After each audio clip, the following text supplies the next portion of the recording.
Pakinggan po ninyo itong mainit, taasan ng boses, ng debate at pag-uusap nitong si Deputy Speaker Janet Garin ng Iloilo at Congressman Egay Erice ng Caloocan City. Si Erice ay nasa side ng oposisyon o minority.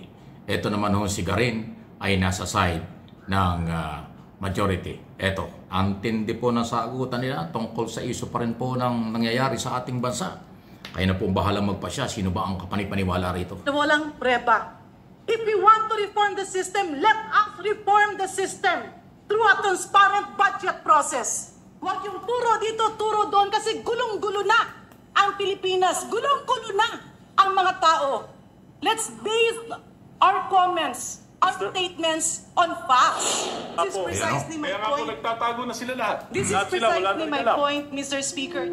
Ayan o, hindi nag-aaway-aaway talaga. Yung katapusan ng speech ng ating kasamahan, si Congressman Erice, when he mentioned yung mga spokesperson ay nagpapalusot lang. Ayan o. Can he expound on the specifics of this crucial allegation? Well, Mr. Speaker, distinguished colleague, kita naman natin yung mga sagot ni spokesperson de Castro.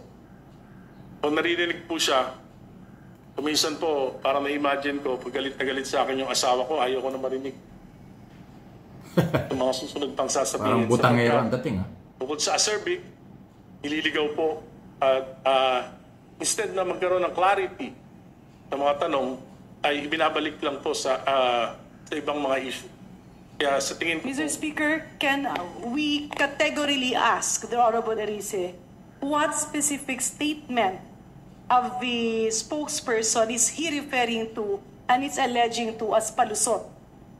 Well, for example, the 100 billion in insertions, dapat sagutin po yun. Hindi pwedeng sabihin na baliwala yun.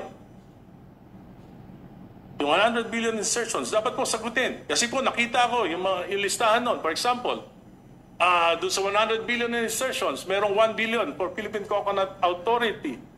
Yung sa listahan ni... Yan o, pagkayo medyo mainit ito bandang huli. Kung nagbago ang isip ng Pangulo at kailangan niya maglagay sa Philippine Coconut Authority, wala namang masama doon. Kung basta hindi ghost project. Kung tayo na sa Kongreso, nakakapag-palit tayo nakakapag-insert tayo, nakakapag-divert tayo. Yung Pangulo pa kaya, budget niya yun, yung hindi pwede magpalit.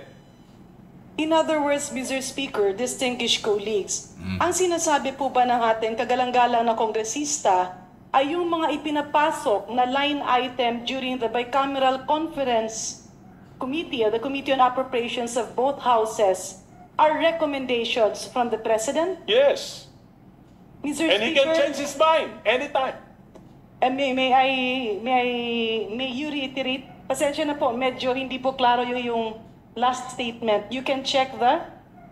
Yes, for example, as I said earlier, Mr. Speaker, kung nagbago ang isip, because ang budget po ginagawa natin ng Executive Department January pa lang. So, bago po dumating sa atin yan, 8 months, 9 months, bago po yung approval, almost 9 months na. Maraming mga exigency, ang serbisyo, na pwedeng magbago ang isip ng Pangulo, na pwedeng siya mismo ang magrekomenda ng pagbabago ng budget. At wala pong masama yan. At for example nga, binibigyan ko lang kayo ng specific example, at madaling malaman yan kung Pangulo nga o hindi ang nagpabago niyan.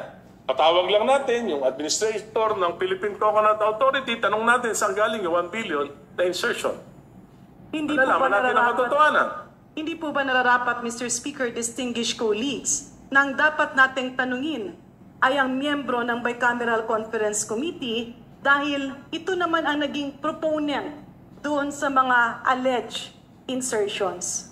Ang sa akin lang, Mr. Speaker, distinguished colleagues, is orient me, my distinguished colleague, Honorable Erice, paano po ba ang nagiging sistema ng budget process? Kasi sa pagkakaintindi ko, ang budget call starts during the month of March, where all cabinets present, defend their budget. It reaches the cabinet sometime in April, and after that, it goes through the series of vetting, after which it is January transmitted pa lang, to the nag-umpisa na ang House, paggawa ng both budget. houses, Congress and Senate for deliberation after the State of the Nation address.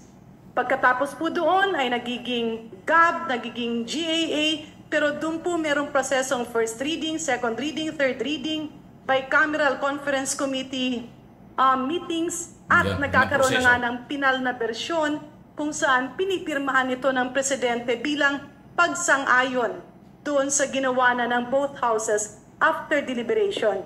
Tanong, Mr. Speaker, nagbago po ba ang prosesong ito? At kailan po ito nagbago?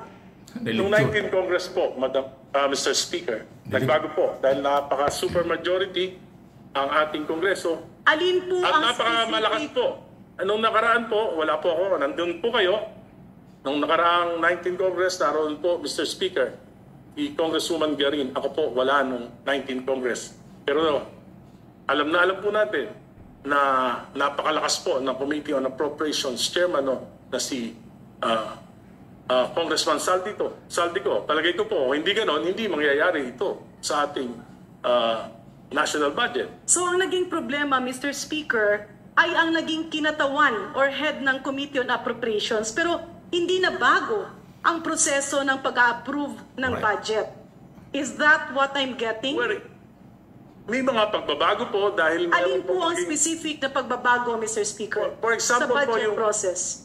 Sa aking pagkakalam, yung small committee, hindi na po nalalaman ng mga miyembro ng kinatawan yung mismong inaaprobahan at pinapasa sa Senado. Saldi kong gumawa So niya. dito sa Small mga committee. pagbabago, Meron pa po.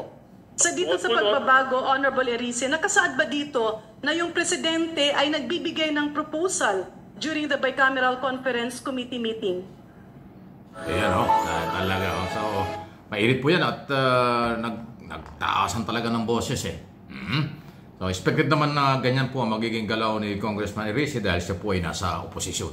Mabuti hindi na sisilip ng gobyerno yung mga business nito si Erice. Alam mo yung si Erice, isa sa mga big time na congressman yan. Meron niya, kung di ako nakakamali, may mga mining business yan sa Mindanao eh. Buti hindi nasisilip yung kanyang mining business. Negosyante po yan si Erice, ng Caloocan. Illegal naman siguro yung kanyang mining. Naalala ko lang kasi alam kong may mga mining business yan before. Palagay ko nandiyan pa rin. Anyway, si Garin naman, Deputy Speaker. So ang sinasabi ni Erice, nakialam ang Malacanang, through Saldico, kaya nagkaroon ng problema ang budget ngayong 2025 na ginawa ito noong 2024. Ang sabi naman ni Garin, may proseso. Actually, hindi March eh. Mula January, pagpasok ng taon, every year, binapalangkas na yung proposed budget ng bawat departamento. Ang sinasabi ni Garin, pagdating ng March o April, nagsusumiti na yung bawat secretary, department secretary, lahat ng head ng agency, ng gobyerno, sinusumiti sa Malacanang para ma-final yung kabuang proposed budget, yung NEP, National Expenditure Program, national budget yon. Tapos pag pinagsama-sama, magiging libre yun, isusumiti sa Kongreso para aproban. At pagdating ho sa BICAM, wala na hong pakialam ang Malacanang dyan. Yan ay exclusive na trabaho ng Kongreso at Senado. Ay parang pinipilit ni Erice, nakialam ang Malacanang. Ay sinabi na nga ni Ping Lacson doon sa unang video natin, sa unang topic natin di ba, isang araw. Ano sinabi ni Ping Lacson? Meron dalawang Yosek, Undersecretary, ginamit ng Pangulo, at posibleng may kinalaman sa 100 billion insertion. Pero hindi ang Pangulo ang tumawag, hindi ang Pangulo ang may kagustuhan, kaya nga binito ng Pangulo ang mahigit kumulang sa 200 billion. Mahigit na 200 billion ang binito ng Pangulo dito sa kasalukuyang budget kasi nga nakita niya. Pero dapat niyang pirmahan December 30 kasi kinabukasan bagong taon na, hindi pwedeng walang pera. Ganun po ang nangyari. Okay? Maging matalino sa pangunawa, huwag maging sarado sa isyong ito dahil tayo pong mamamayan ang kailangan makaalam ng katotohanan. Panagutin at dapat managot.